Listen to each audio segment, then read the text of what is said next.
वो बात उन्होंने एकदम गलत नहीं कही, एकदम सही बात कही कि आज जो माननीय मंत्री जी या मुख्यमंत्री जी जिस जानवर को पालते होंगे, शायद उस पे खर्चा ज्यादा आता होगा जितना एक कमाता है एक अनुदेशक और एक शिक्षा मित्र। तो ये हमें और आपको सोचने का विषय है, और ये लड़ाई बड़ी लड़ाई है, और ये लड़ाई बिना आपके साथ के संभव नहीं हो सकती। मुझे पूरा विश्वास है कि जिस तरह से आप लोगों का साथ और सहयोग मिल रहा है, इस लड़ाई को मजबूती से लड़ने का काम हम लोग करेंगे।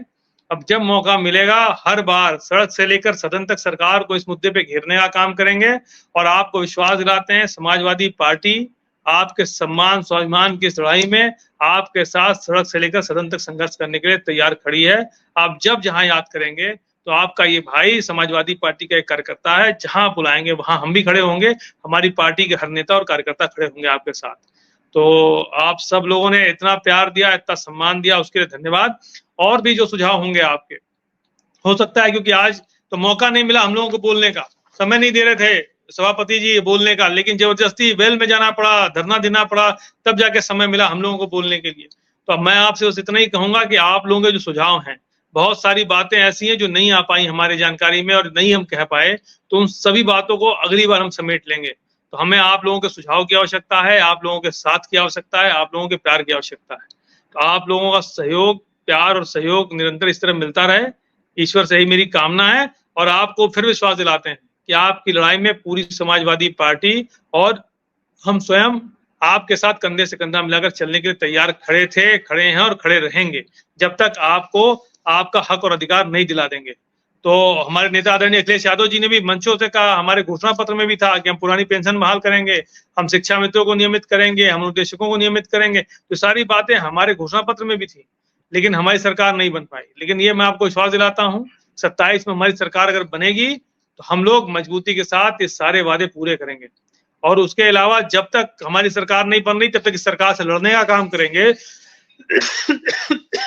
जिस तरह से 2005 के पूर्व विज्ञापित पदों पे पुरानी पेंशन बहाल की सरकार ने दबाव में आकर थोड़ी और आप ताकत दिखाएंगे, तो मुझे पूरा विश्वास है हो सकता है कि यही सरकार बहाल कर देगी, और नहीं बहाल कर पाएगी तब तक लड़ते रहेंगे, और नहीं अपनी सरकार बनते ही हम लोग बहाल करने का काम करेंगे। तो आप सबका बहुत प्यार मिला, आशीर्वाद मिला, बहुत सहयोग मिला, उसके लिए आप सबको मैं आपका आभार है कि आपने शिक्षकों की, शिक्षा मित्रों की, अनुदेशकों की जो आवाज उठाई, वो एक की आवाज नहीं थी, वो लगभग 8 लाख परिवारों की आवाज उठाई है। और 8 लाख परिवारों का मतलब होता है 40 लाख वोट, यानी 40 लाख वोटर का आपने प्रतिनिधित्व आज सदन में किया है। प्रदेश में अगर सभी विधायक और सांसद इस बात का प्रतिनिधित्व करने लगे, तो मुझे लगता है कि आने वाले टाइम में सरकार को बुला के बात करनी पड़ेगी। मैं इस बात से आपकी से 100% सहमत हूं कि लोकसभा चुनाव के परिणाम ने 2005 के भर्ती वाले शिक्षकों को पेंशन दिला दी। अगर ये परिणाम नहीं आए होते तो कोई मुद्दा नहीं मानता, कोई नहीं सुनता। विधायक जी, एक छोटा सा सवाल एक अनुदेशिका का है कि आप सत्ता में आए तो फिर बात को नहीं बदल देंगे, बहुत बार लिख चुकी है। नहीं, आप उनसे बता दीजिए कि समाजवादी पार्टी जो कहती है वो जरूर करती है, और जो नहीं कहती वो भी करती है। हमने जो वादे किए, जो घोषणा पत्र में पूर्व में हमारे रहे, हमने सारे वादे पूरे किए थे पिछली बार भी। और आपको बता दूं, चाहे वो शिक्षा मित्र हो, शिक्षा मित्रों को नियमित करने का काम भी आदरणीय अखिलेश यादव जी ने किया था। सुप्रीम कोर्ट में भारतीय जनता पार्टी के लोग। नमस्कार साथियों, वीडियो आप सभी शिक्षा मित्र साथियों के लिए बेहद ही महत्वपूर्ण होने वाली है। दरअसल आज की ये खबर आप सभी के अस्थायीकरण को लेकर व रिसेंट में मिलने वाले मानदेय को लेकर है। दरअसल कब तक मानदेय आपका आने वाला है, और मानदेय के साथ साथ अगर हम बात करें अस्थायीकरण की क्या चर्चाएं हैं सरकार में, इन सारी बातों के ऊपर इस वीडियो में चर्चा करेंगे। सभी साथियों से एक रिक्वेस्ट है, वीडियो को आप पूरा देखें। चैनल को अभी तक आपने सब्सक्राइब नहीं किया है, सब्सक्राइब भी कर लें। अब चलते हैं अपडेट पर। चले गए, जिसकी वजह से आज शिक्षा मित्रों को वापस बैक होना पड़ा। और उसी तरह अनुदेशकों को 17,500 किया था समाजवादी पार्टी की सरकार ने, आज फिर 10,000 पे 9,000 पे आ गए। तो समाजवादी पार्टी हमेशा शिक्षा मित्रों के साथ खड़ी थी, अनुदेशकों के साथ खड़ी थी, पुरानी पेंशन के साथ खड़ी है। तो आपकी इस लड़ाई में समाजवादी पार्टी पहले भी आपके साथ थी, आज भी आपके साथ है, और भविष्य में भी आपके साथ रहेगी। इसका वादा और विश्वास दिलाना चाहता हूँ। विधायक जी, एक छोटा सा सवाल है आपसे।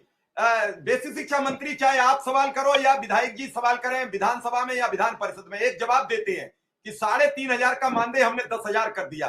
क्या आप लोग उनसे ये सवाल नहीं करते? मेरी सरकार तो 40,000 दे रही थी, आपने 3.5 का 10 कहां कर दिया? आपने तो 40 का 10 कर दिया। इस पर वक्तव्य दीजिए। लगातार जब मौका मिला विधान परिषद में, हमने हमेशा, आज भी आप सुनेंगे, हमने कहा कि हमारी सरकार ने नियमित किया था और सुप्रीम कोर्ट में जाकर भारतीय जनता पार्टी के लोग सुप्रीम कोर्ट चले गए इसीलिए कि आप नियमित न हो पाए, और सुप्रीम कोर्ट के आदेश की वजह से अब दोबारा टेट सुपर टेट की परीक्षा हुई। टेट सुपर टेट की परीक्षा जो हुई उसमें भी जो लोग पास हो गए उनको नियमित नहीं किया। जो 2019 में सुपर टेट की परीक्षा हुई थी उसमें भी कट ऑफ बढ़ाने का काम भारतीय जनता पार्टी ने किया, 40-45 से बढ़ा के 60-65 करने का काम भारतीय जनता पार्टी ने किया। ये बात आज भी मैंने सदन में कही है कि सुप्रीम कोर्ट ने कहा, ये बात हमने नहीं कहा, उच्चतम न्यायालय ने कहा है कि खेल के बीच में खेल के नियम नहीं बदल सकते, लेकिन आपने परीक्षा कराने के बाद कट ऑफ बदल दिया कि ज्यादा शिक्षा मित्र नियमित न कर दिए जाए। तो इस लड़ाई को लड़ने का काम हम पहले भी करते थे, आज भी करते हैं और हमेशा करते रहेंगे। क्या कहेंगे शिक्षकों से और शिक्षा मित्रों से? बस अंतिम।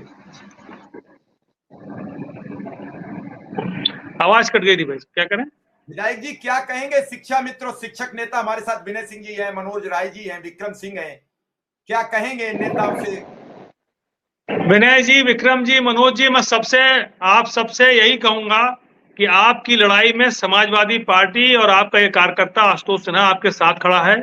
जो सुझाव आपके हों वो भी हमें आप देने का काम करिए, और साथ ही साथ हम आपकी लड़ाई को मजबूती से लड़ने का काम करेंगे और विश्वास दिलाते हैं कि जब तक हमारी सरकार नहीं बनी है इस मुद्दे को सड़क से सदन तक लड़ेंगे, और सरकार बनने के बाद पहली कैबिनेट की बैठक में इसको पास कराने का काम करेंगे।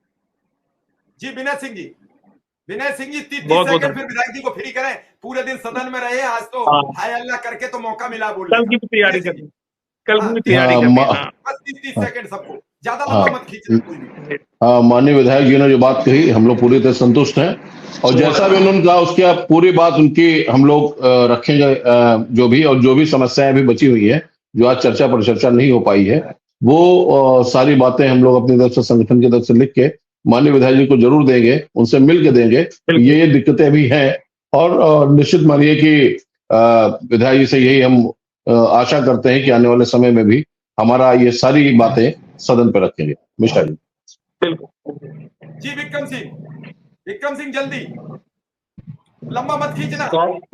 माननीय विधायक जी का बहुत बहुत आभार। और लाइट चली गई है, देख लीजिए, अब आपको देखने को मिल रहा है सरकार 24 घंटे लाइट का वादा कर रही है। विधायक आवास में भी लाइट चली गई है लखनऊ में।